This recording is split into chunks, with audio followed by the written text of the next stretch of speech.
रंग पंचमी पर वर्षों से इंदौर शहर में गैर की परंपरा चल रही थी। यह परंपरा 73 वर्षों तक निरंतर चलती रही, लेकिन 74वें वर्ष में कोरोना ने दस्तक मध्य प्रदेश में दे दी थी, जिसके चलते आखिरी वक्त पर गैर के आयोजन को निरस्त किया गया था, जिसके कारण गैर आयोजकों का काफी नुकसान हुआ था। इस वर्ष भी गैर का आयोजन निरस्त कर दिया गया है। गैर आयोजकों का कहना है कि पिछले वर्ष भी 2 दिन पहले ही अंतिम समय में गैर का आयोजन को निरस्त कर दिया गया था, जिसके कारण पिछली बार हमारा बहुत नुकसान हुआ था और इस बार 1 महीने पहले ही गैर का आयोजन निरस्त करने के आदेश दे दिए। आयोजकों का कहना है कि पिछली बार गैर निरस्त करने के बावजूद भी लोग रंग पंचमी मनाने राजवाड़ा क्षेत्र पर पहुंचे थे और अच्छी खासी भीड़ राजवाड़ा क्षेत्र पर देखी गई थी। साथ ही कहा कि गैर आयोजकों को आयोजन करने से रोका गया था, लेकिन लोगों को प्रशासन नहीं रोक पाया था। क्या इस बार भी हमें गैर निकालने से मना कर दिया गया है?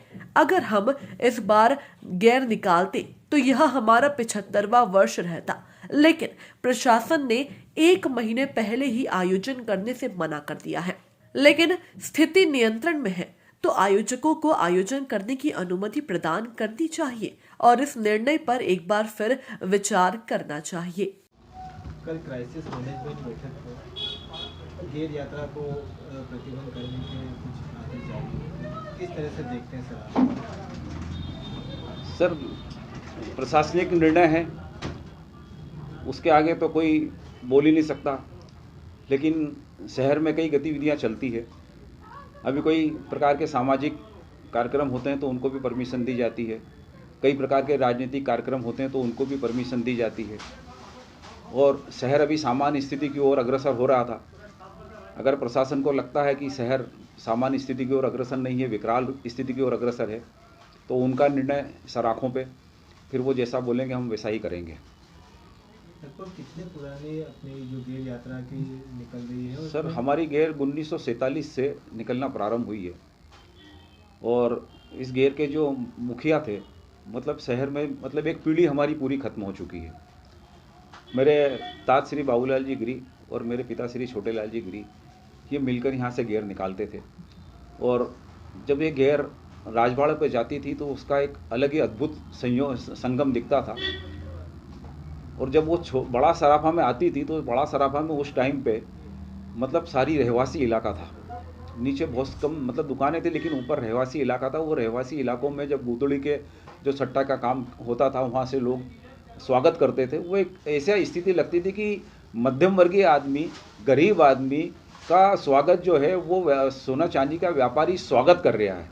यह एक परंपरा थी जिसमें वो पहचान में नहीं आता कि जो है जिसके पास खेलने को कुछ नहीं है, रंग लगाने को पैसे नहीं है, अगर वो टोरी गार्डनर की गैर में शामिल होता है तो सोना चांदी के व्यापारी जो हैं सराफे के, वो उस पर रंग गुलाल डाल रहे हैं, तो उसको कितना अच्छा लगता होगा, क्या अनुभूति होती होगी, ये तो मतलब उस जमाने के लोग ही जानते होंगे। अच्छा, आपकी गैर यात्रा के अलावा भी फिर और चलन में आए थे तो कुछ और भी गैर संस्थाओं द्वारा? हाँ, कितनी गैर निकलती है इंदौर में प्रॉपर? आज इंदौर में प्रॉपर जैसे एक मालवा क्लब की गैर यहाँ से हमारे पीछे से निकलने लगी, मालवा क्लब के बाद जो है संगम कार्नर की गैर निकलने लगी, उसके पहले एक रसिया कार्नर की गैर भी निकलती थी, उसके पहले एक बार उजागर सिंह जी ने भी गैर निकाली थी राजमोहल्ला से, उसके पहले एक बार सुभाष जैन ने भी गैर निकाली थी, उसके पहले एक बार महेश जोशी ने इमली बाजार से भी गैर निकाली थी। वो सारी गैरें अपने अपने धीरे इसे 1-2 साल निकल के सब वो, लेकिन ये एक बराबर हमारी परंपरा जो है हम उसको जीवित रखे हुए हैं और वो प्रयास करते आ रहे हैं कि इंदौर में लोग देखने आते हैं कि भाई जब ये इंदौर में जब इसकी प्राइमरी स्टेज पे थी ये गैर, तो आसपास के लोग ये देखने आते थे कि आप गैर में अरेंजमेंट क्या क्या करते हैं, आप व्यवस्था कैसे करते हैं, इसमें लोगों को बुलाते कैसे हैं। तो हमारे यहाँ पहले एक बड़ा कड़ाव लगता था, उस कड़ाव में डुबकी लगाना बहुत ज़रूरी था। उस कड़ाव में डुबकी लगाना बहुत ज़रूरी था। जो भी गैर में चलेगा उसको पहले गीला करते थे, जब वो गीला हो जाता था उसका वो सरोबार हो जाता था, उसको गैर खेलने का उसको लगता था कि अब मैं गैर में चलने लायक हो गया हूँ। अभी जो कलेक्टर महोदय द्वारा ये जो रोक लगा